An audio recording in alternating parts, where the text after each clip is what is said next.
Selamat datang di ruang podcast STAK Terpadu Pesat Salatiga bersama saya Lenia Tidia di sini. Topik kita hari ini berbicara tentang before after life atau kehidupan sebelum dan sesudah seseorang ada di STAK. Jadi kita kedatangan dua narasumber yang merupakan mahasiswa STAK Terpadu Pesat Salatiga. Kita akan mendengarkan bagaimana kehidupan mereka selama ada di STAK. Ini dia, mari kita perkenalkan mungkin dari kakak sebelah sini dulu. Silakan kak, perkenalkan nama dan asal daerah. Oke, terima kasih. Nama saya Anis Tibul. Saya asal dari Papua. Anis dari Papua. Silakan. Saya? Ya. Nama saya Vicky Saputra. Biasanya dipanggil Vicky, ya kan? Iya. Kalau udah punya marga kayak gitu kan biasanya ya tahu lah gitu dari Sumatera. Oh, dari Sumatera.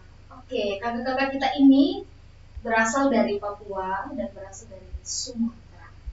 Baik, kita langsung saja ya ke topiknya.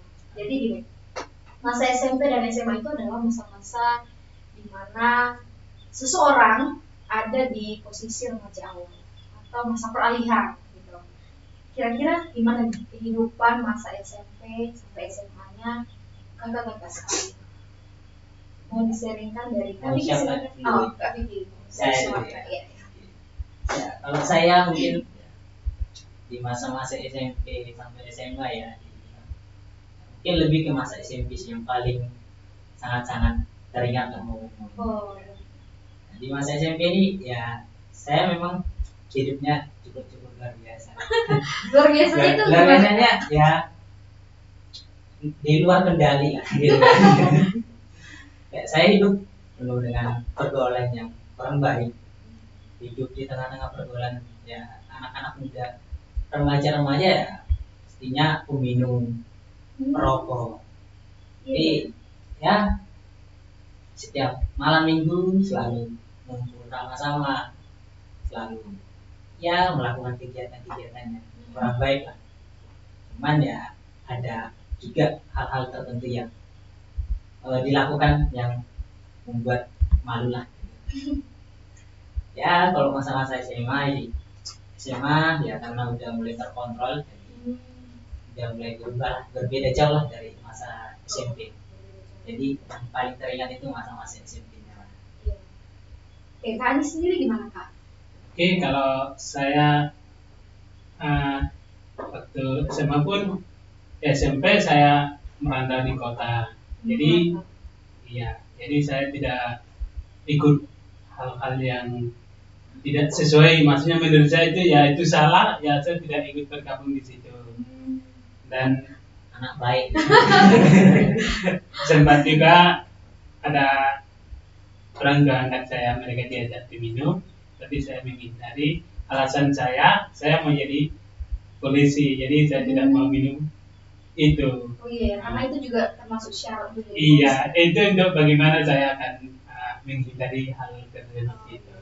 Akhirnya saya bilang sama kakak saya ingin mau jadi polisi, jadi kak minta maaf saya tidak ikuti minum itu. Sampai SMA ya, kalau SMA itu bisa dibilang mandiri gitu. Mandiri artinya saya keluar dari yang kakak saya waktu SMA tinggal itu, SMP tinggal itu, saya keluar lagi karena saya lihat itu hal yang buruk. Masih dalam hal yang buruk itu minuman. Akhirnya saya keluar dari situ dan saya bergabung lagi sama orang-orang ya bisa dibilang juga orang dari Jawa yang ibunya ibu angkat saya sekarang itu waktu SMA itu dari ibunya dari Semarang. Oke. Ternyata latar belakangnya Ya baik. Kayak gitu kan. Tapi itulah ya uniknya latar belakangnya ternyata beda-beda. Nah, kira-kira kenapa sampai memilih STK dengan latar belakang yang begitu indah dan gimana Kak Vicky? Kenapa Dari saya lagi ya. Ya mengapa saya memilih masuk ke STAK ini ya? Awalnya bukan keinginan hati. Oh ya? Gak ada ketertarikan itu untuk masuk sekolah agama Kristen, itu gak ada ketertarikan. Cuman ya bisa sampai di sini karena dipaksa dari pendeta sendiri dan juga dipaksa abang sendiri ya. Disuruh untuk datang ke sini, daftar ke sini, ya udah dengan keterpaksaan daftar dengan syarat-syarat yang telah ditentukan. Awalnya tidak berharap masuk sih, tapi karena berjalannya waktu akhirnya terpanggil ke sini dan sampai di sini. Kalau mengapa bisa sampai di sini ya bisa dikatakan karena keterpaksaan. Keterpaksaan ya. Oke, Kak Anis gimana Kak Anis? Apakah karena terpaksa juga? Kalau saya sih bingung juga, kalau saya masih di sini kan, soalnya waktu SMA itu kan tujuan saya itu mau jadi tentara. Iya. Nah akhirnya saya naik semester lagi kelas 3 itu saya tidak fokus untuk belajar, saya fokus untuk latihan bersama kakak-kakak tentara di batalion. Terus habis itu pas mau ujian berapa guru saya ditawarin, dia bilang, kamu Anis, kamu sekarang daftarnya di mana, daftar kuliah rencana di mana? Terus saya bilang saya nggak tahu, saya mau rencana mau ini. Jadi saya sudah ikut kali ini kamu sama kakak di batalion, di batalion. Terus dia bilang, waktu saya bilang, kamu tidak cocok, panggilanmu bukan di situ. Dia bilang saya, panggilanmu bukan di situ. Terus saya tanya lagi, terus ya kamu bisa untuk pelayanan gitu. Saya bilang, ya nanti saya ujian dulu. Saya ujian dulu. Akhirnya pas ujian pun dia ditawarin lagi, kedua kali lagi. Anis, kamu kuliah di mana? Dan saya bilang saya nggak tahu. Saya nggak tahu karena bingung mau masuk kuliah di mana gitu. Bingung. Terus tujuan saya itu kan mau jadi tentara, dia sudah daftar di situ juga. Jadi saya bilang sama Pak Guru, Pak saya bingung. Nah akhirnya dia tawarin, dia bilang kamu mau nggak saya kirim kamu ke Jawa? Saya bilang Pak serius gitu, Pak serius. Ya serius, kalau kamu mau sekarang kamu kasih nama, tempat tanggal lahir dan ya tempat tanggal lahir. Akhirnya sudah saya kasih ke dia. Terus habis itu kan saya nggak tahu, saya maksudnya bukan di P1 itu tujuannya, tapi di Jawa mana gitu, bingung ya. Di Jawa mana, terus kampusnya seperti apa? Karena Pak Guru dia tidak kasih tahu juga. Nggak kasih tahu jelas gitu ya. Tidak kasih tahu jelas. Terus dia bilang ya sudah, saya sudah kirimkan itu nama sama ini tempat tanggal lahir. Ya, akhirnya pas di grup pun udah dibuat grup dari STAK. Nah akhirnya saya masih bingung, kok ini sekolahnya sekolah apa gitu, karena Pak Guru juga tidak dikasih tahu juga kan, jadi sekolah apa gitu. Sampai pas di wawancara kalau saya tahu ini tentang teologi gitu, teologi atau khusus di guru gitu. Oke. Kalau Kak Vicky tadi itu latar belakang masuk STAK ini terpaksa.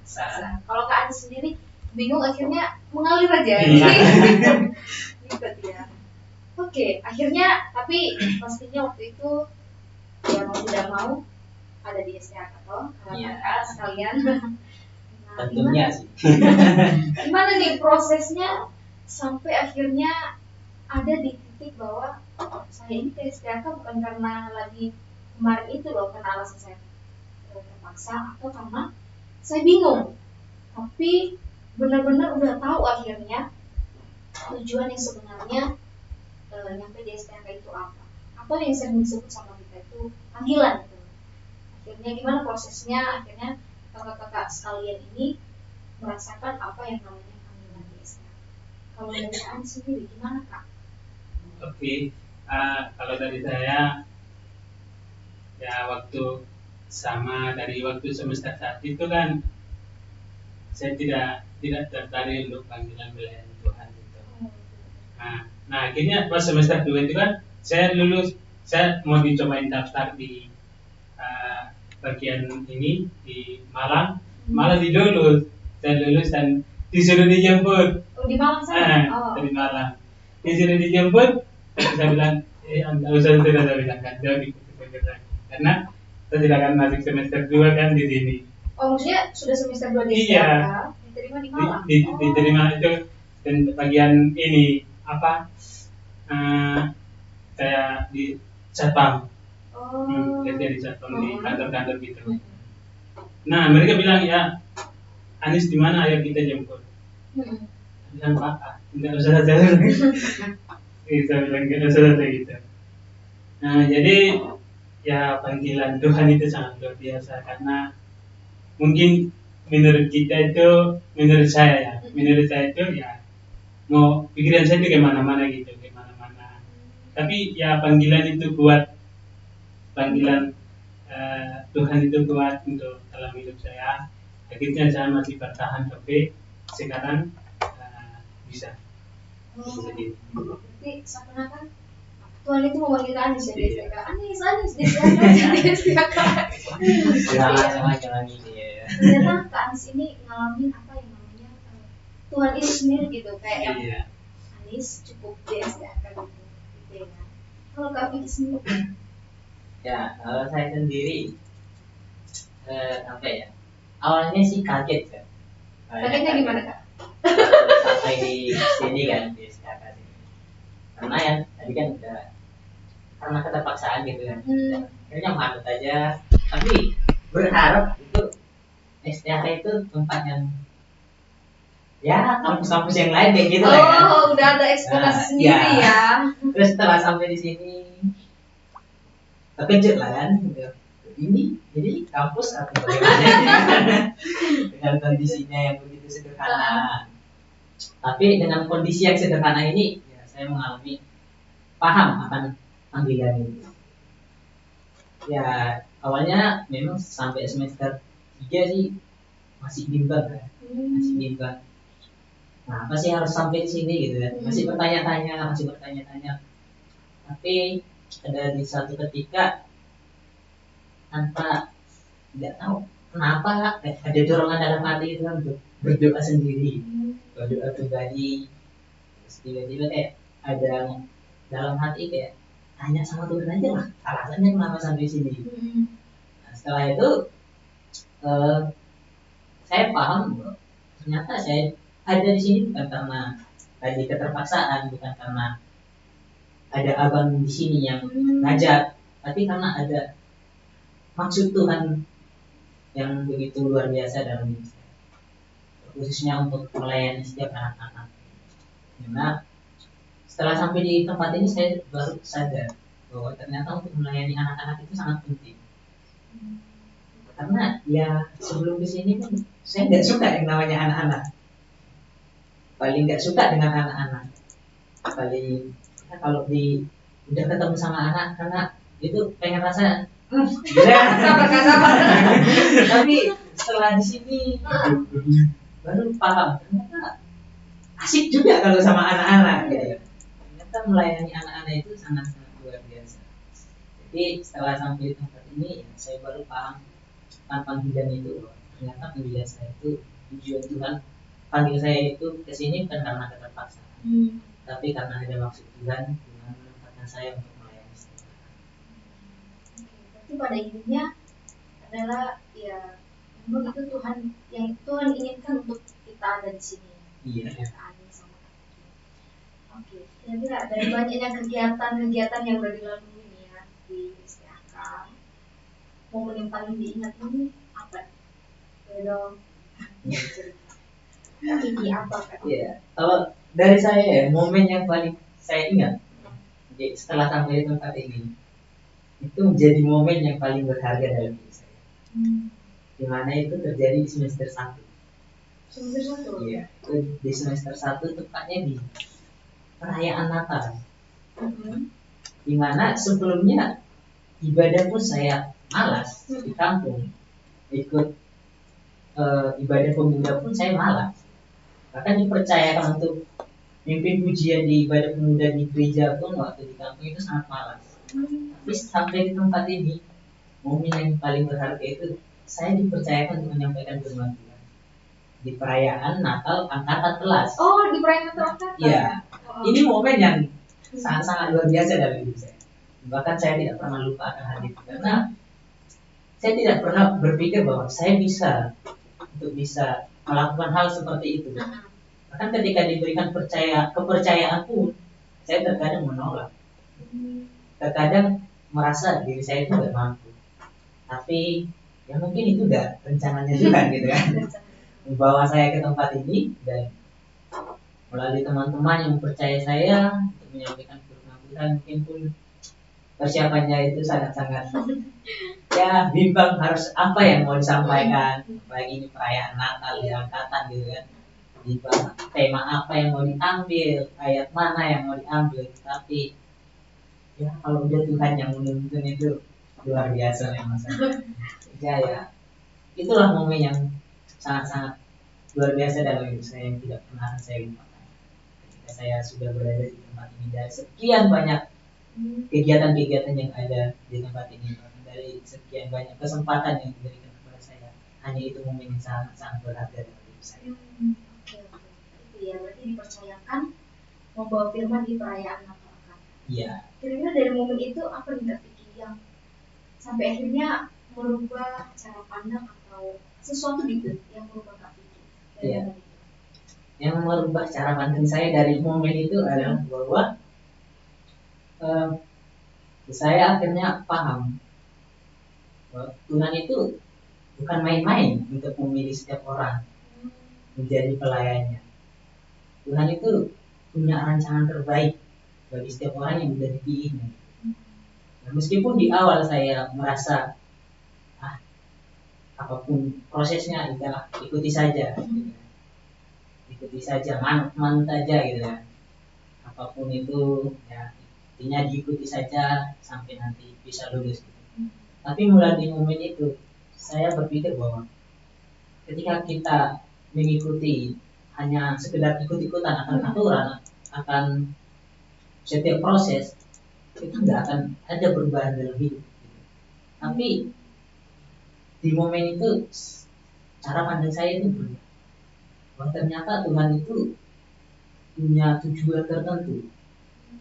Melalui momen itu saya berpikir bahwa hidup saya ini bukan milik saya sendiri.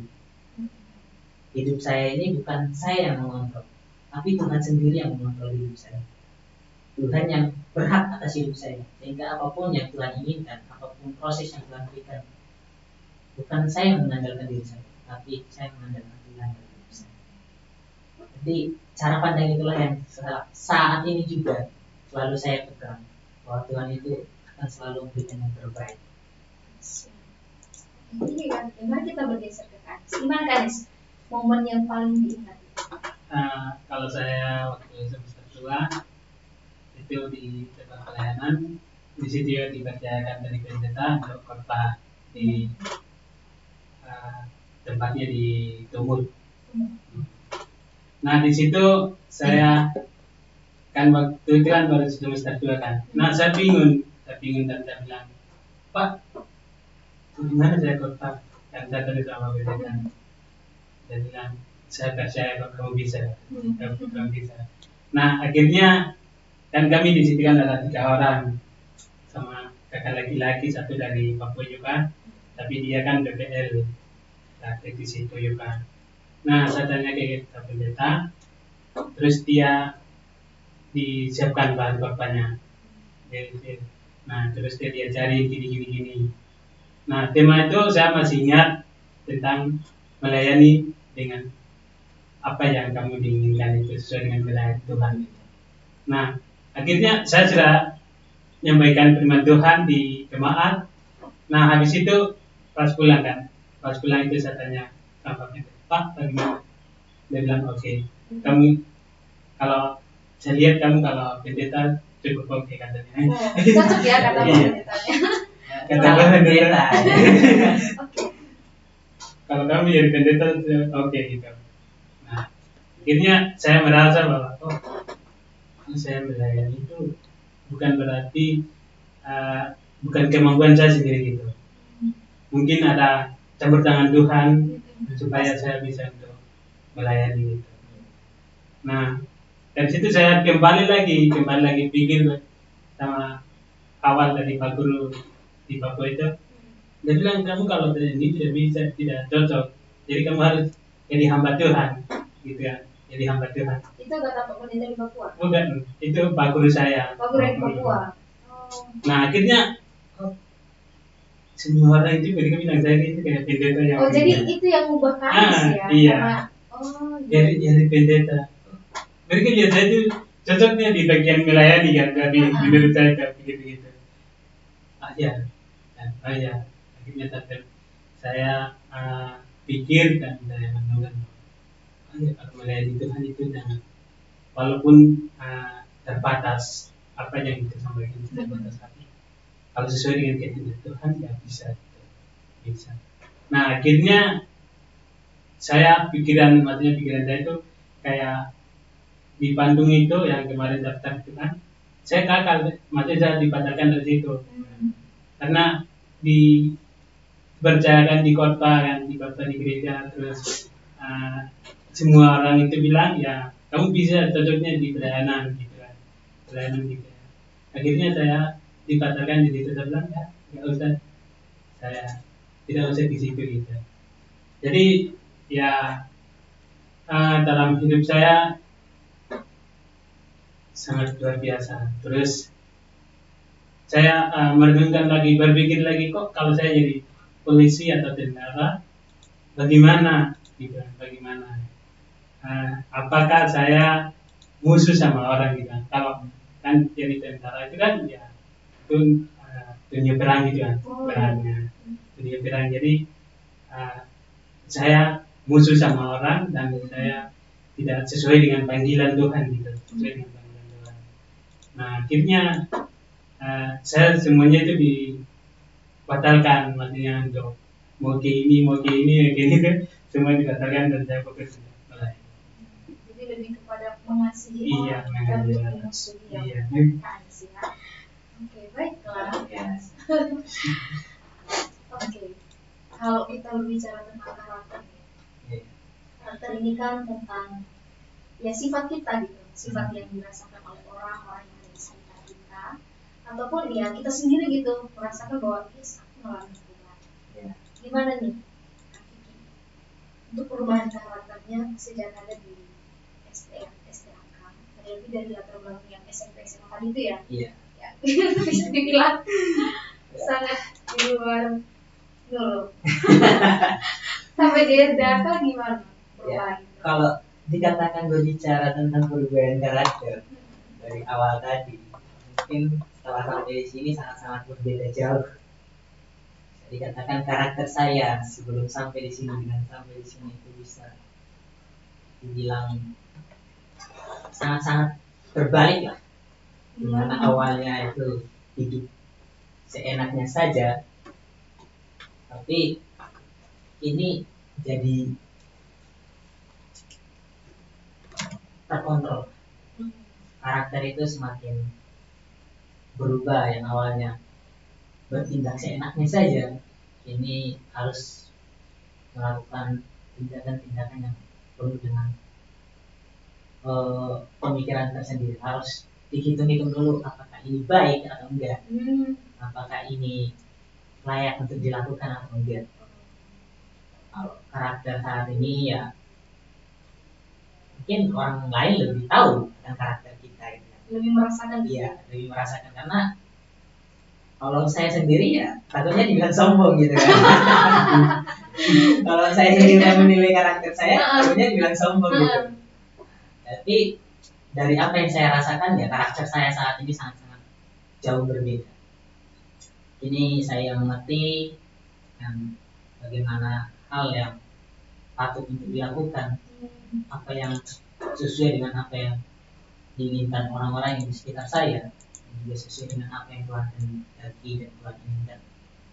Tentunya ya karakternya dalam berlaku bertingkah laku paling kecil lah, dalam berbicara lah. dalam tata krama, dimana sebelum datang ke tempat ini ya seringkali mengucapkan kebun binatang lah gitu. Oh iya ya Kak, suka gitu kan, karena asik gitu ngomongnya ya. Oke. Tapi setelah sampai di tempat ini diproses dengan proses yang begitu luar biasa dan juga dengan pemantauan abang sendiri yang ada di tempat ini gitu. Dimana di awalnya dengan abang sendiri pun nggak segan-segan untuk ngomong gitu kan. Tapi setelah sampai di sini proses ketika keceplosan sekali selalu diingatkan, ada yang jadi alarm. Seiring berjalannya waktu semuanya bisa hilang, bahkan untuk mendengarkan hal seperti itu pun merasa kok janggal gitu kan. Oh iya ya, sampai kayak gitu ya. Iya. Perubahan. Padahal sebelumnya ketika mendengarkan kok asik gitu kan. Iya. Ikut untuk melakukan. Tapi sekarang ketika mendengarkan hal seperti itu, semakin hari ya semakin kok gak enak untuk didengar. Justru aneh ya. Justru aneh. Jadi suatu hal yang janggal gitu untuk kita dengarkan, bahkan untuk kita lakukan gitu. Lagi ketika saya sadar bahwa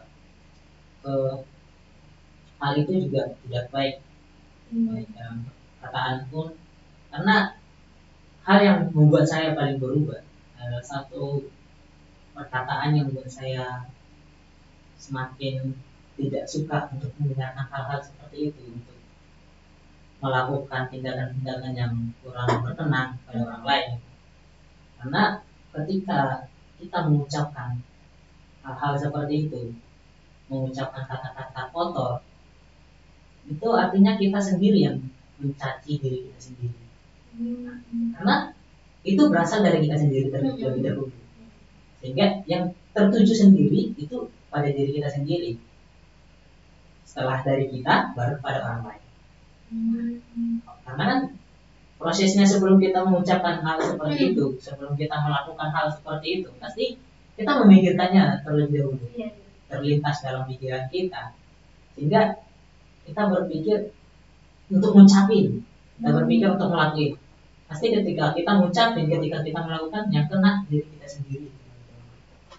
Nah, oleh karena itu dengan filosofi yang seperti itu saya sadar gitu. Ya mungkin saya nggak tahu kok saya bisa mendapatkan filosofi itu, karena ketika mendengarkan hal seperti itu, ada yang mengucapkan kata-kata kotor kepada saya, awalnya sakit hati gitu. Awalnya sakit hati, tapi saya merefleksikan diri saya juga sering mengucapkan seperti itu. Sebelumnya saya pernah, bahkan selalu setiap hari pasti mengucapkan seperti itu.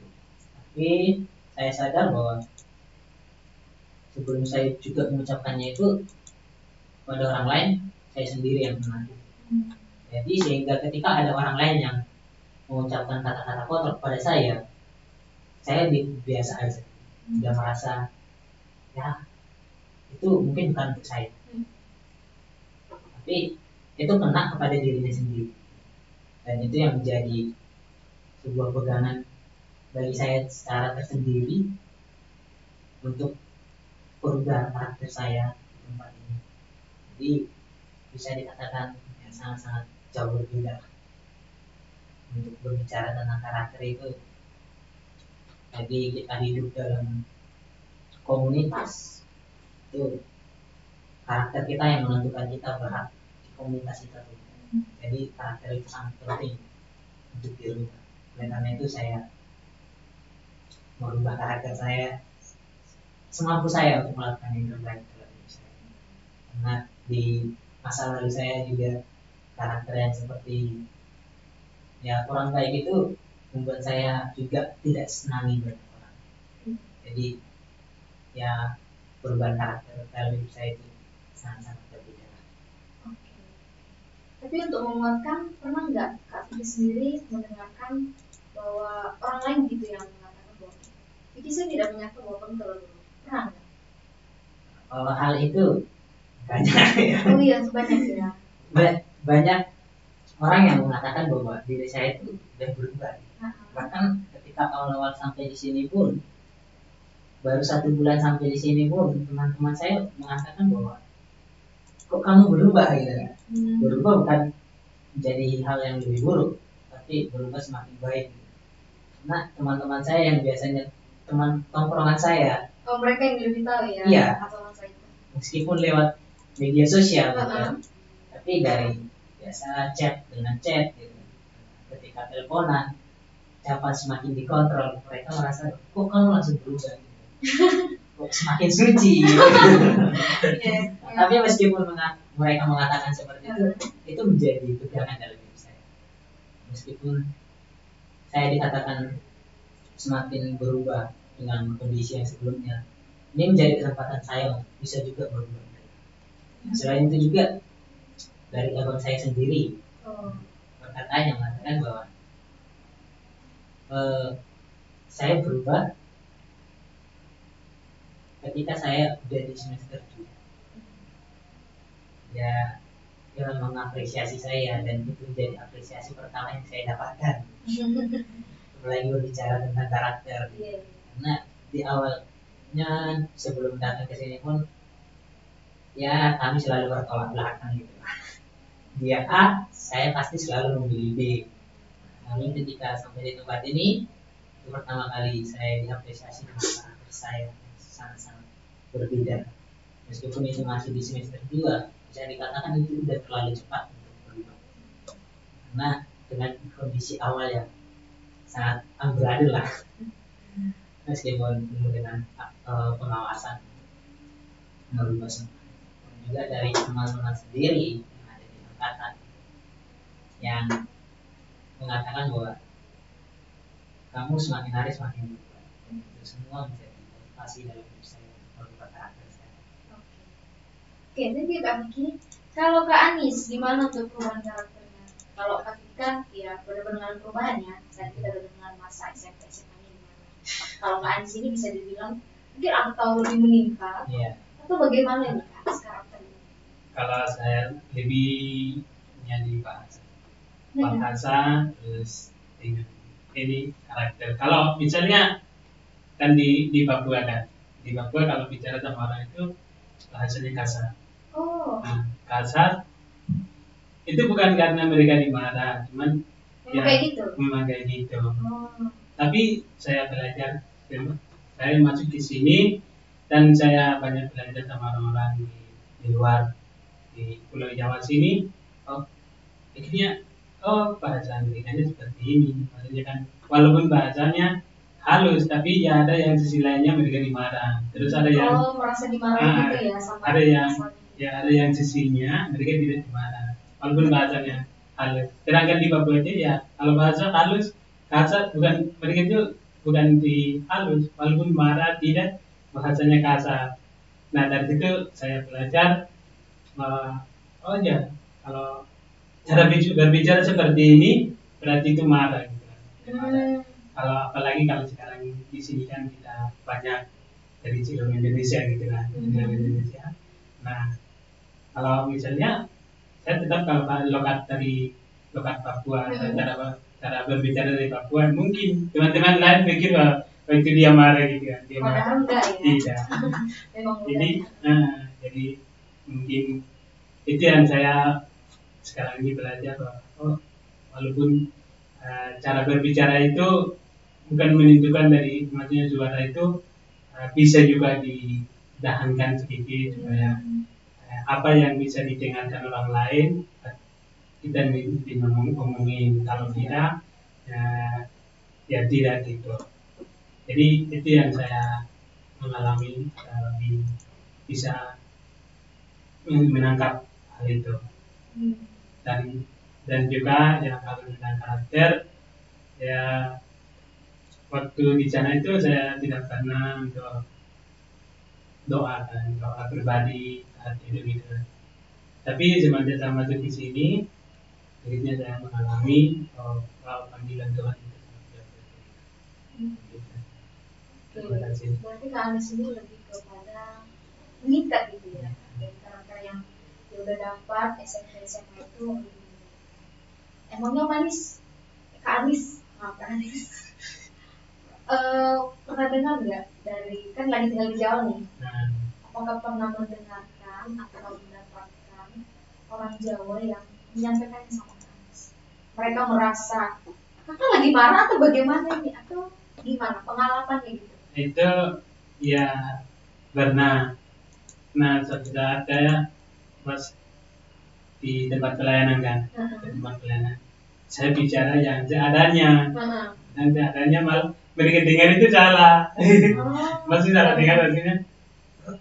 Ya Anies bicara yang terlalu keras sekali. Anies marah gitu. Memang logatnya ya. Iya. Anies kenapa marah gitu begitu.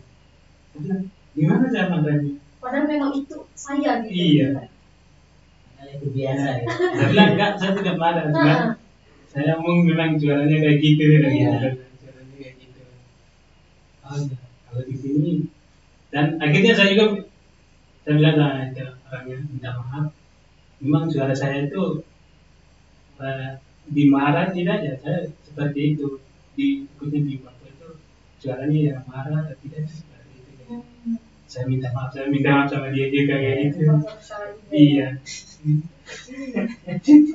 Kalau dari keluarga kita yang ada di Papua gimana kan? Apakah mereka juga merasa wah Itu mengalami perubahan bahasa atau gimana? itu ada kakak saya sendiri kan kemarin ada masalah kan, ada masalah dengan keluarganya. Terus saya bilang jangan salahkan mereka gitu, jangan salahkan keluargamu, tapi kamu doakan mereka dulu. Dia bilang sok tahu kan. Saya bilang gitu ya. Iya, sok tahu. Begitu ya, saya bilang ya kalau kakak merasa kalau keluarganya bermasalah, berarti kalau kakak kayak gitu kan kakak sebagai kepala keluarga. Terus kalau kakak buat kayak gitu apakah baik atau tidak? Tanya lagi baik atau tidak. Nah, gitu kan tidak. Nah, kalau tidak, coba kakak berpikir dulu mana yang baik, mana yang buruk.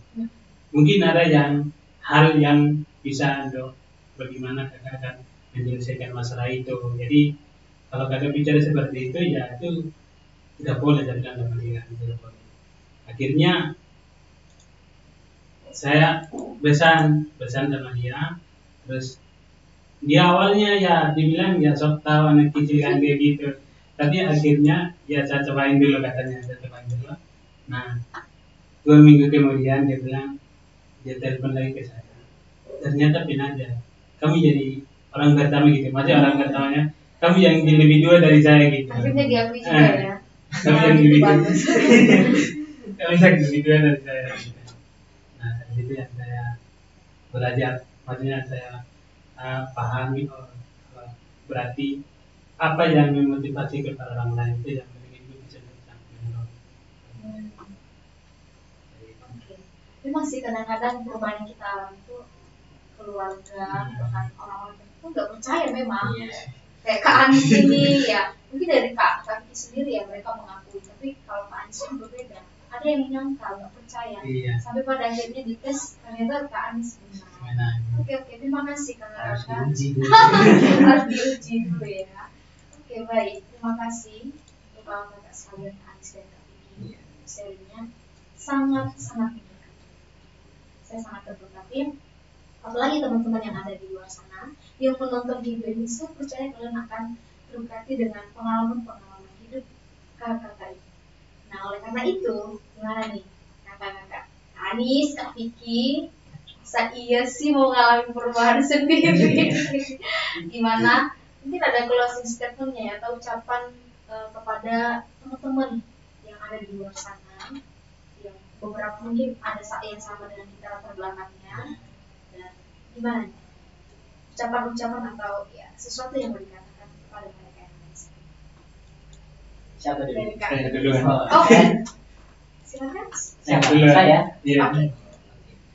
Ya, kalau dari saya ya, ketika kita ingin bertumbuh, kita tidak bisa melakukan hal itu sendiri, tapi kita harus mengikuti apa yang masuk Tuhan. Di tempat ini saya menemukan hal itu. Jadi untuk teman-teman yang berada di luar sana, mari kita merendahkan diri dan kita mau ikuti panggilan Tuhan. Setiap orang punya proses tersendiri, tapi bagi saya sendiri tempat ini adalah tempat yang terbaik bagi saya untuk merubah setiap hidup saya, khususnya dalam karakter saya dan juga saya memahami panggilan Tuhan di tempat ini. Jadi teman-teman, mari bergabung dengan kami. Keren.